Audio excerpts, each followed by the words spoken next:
saya melakukan percobaan bunuh diri karena saya merasa kehilangan harapan dan semangat hidup.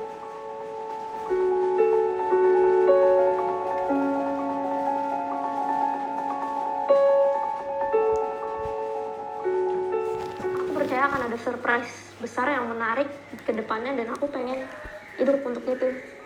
Dan aku juga nggak mau ninggalin dunia ini sebelum aku membuat dunia ini lebih baik. Dalam kehidupan yang serba sulit yang sekarang kita rasakan ini, baik dari segi ekonomi, keluarga, cinta, lingkungan kerja yang toksik, dan hal sebagainya. Mungkin sebagian dari kita menyalahkan kondisi yang sekarang terjadi dengan berasumsi dunia ini tidak adil, Tuhan tidak adil, ataupun menyalahkan lainnya. Bahkan kalau kita lihat di bagian negara timbul kejadian yang mengerikan, yaitu yang biasa kita kenal dengan bunuh diri. Kita lihat dari negara Lituania. Indeks bunuh diri yang terjadi di Lituania berada jauh di antara negara-negara lainnya di dunia, yaitu sebesar 31,9 per 100.000 populasi. Negara kedua, Rusia. Kasus bunuh diri di negara berpenduduk 146 juta jiwa ini mencapai angka 30 per 100.000 populasi. Negara Guyana, beberapa alasan yang sering ditemui adalah depresi, pemerkosaan, kemiskinan, penyakit kronis atau tak dapat disembuhkan, minim keterampilan karena rendahnya pendidikan, pengangguran, serta perang saudara. Di negara Korea Selatan, tingkat bunuh diri di negara berpenduduk hampir 52 juta jiwa ini mencapai hampir 26 per 100.000 populasi pada tahun 2018 silam. Di negara terakhir, Jepang, berdasarkan data Badan Kesehatan Dunia WHO, pada tahun 2016, angka kematian di Jepang adalah 18,5 per 100.000 orang. Angka ini hampir 3 kali lipat dari rata-rata global tahunan, yakni sebesar 10,6 per 100.000 orang. Apakah dengan semua keadaan permasalahan di dunia ini, jalan satu-satunya hanyalah dengan bunuh diri?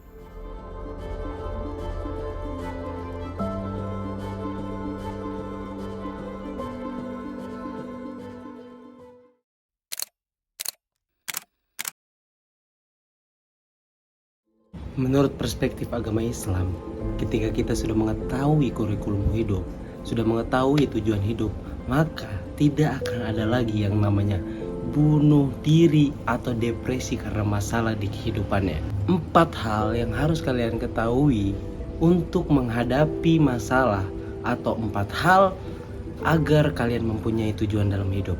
Yang pertama adalah mengenal Tuhan.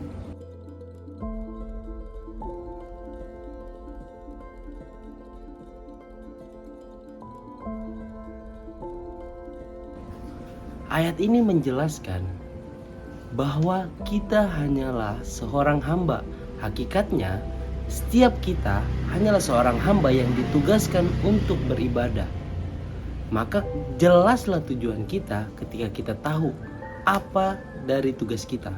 Maka ketika kita tidak mengetahui tugas kita, maka tidak akan ada tujuan dalam hidup kita dan tidak akan jelas bagaimana iblis yang ditugaskan untuk mentaati perintah dari Allah Subhanahu wa taala, tapi dia melanggar sehingga berubahlah tujuan dari hidup mereka untuk mengganggu manusia. Was created. I couldn't believe that I, the greatest of all, had to prostrate to an insignificant human made from clay. Kemudian yang kedua adalah menyiapkan bekal. Kita ketika kita sudah tahu bahwa tugas kita di dunia adalah untuk beribadah sebanyak-banyaknya, maka itulah yang harus kita jalani. Sama halnya seperti polisi yang ditugaskan untuk mengayomi masyarakat. Seperti tukang parkir yang ditugaskan untuk menjaga kendaraan masyarakat yang dititipkan sama dia. Sama halnya seperti Dewan Perwakilan Rakyat yang ditugaskan untuk mewakili rakyat-rakyatnya. Ketiga adalah mengetahui hidup ini hanya sementara. Sama halnya presiden yang diberi tugas yang mempunyai jangka waktu hanya 10 tahun. Tidak bisa ditambah tapi bisa dikurang. Sama halnya kita dalam kehidupan, tidak bisa ditambah tapi bisa dikurang, tergantung dari kita. Kemudian yang terakhir adalah mengetahui tempat kita akan kembali. Setelah kita menjalani kehidupan, kita mengenal Tuhan, kita menyiapkan bekal, kemudian kita tahu bahwa hidup ini hanya sementara.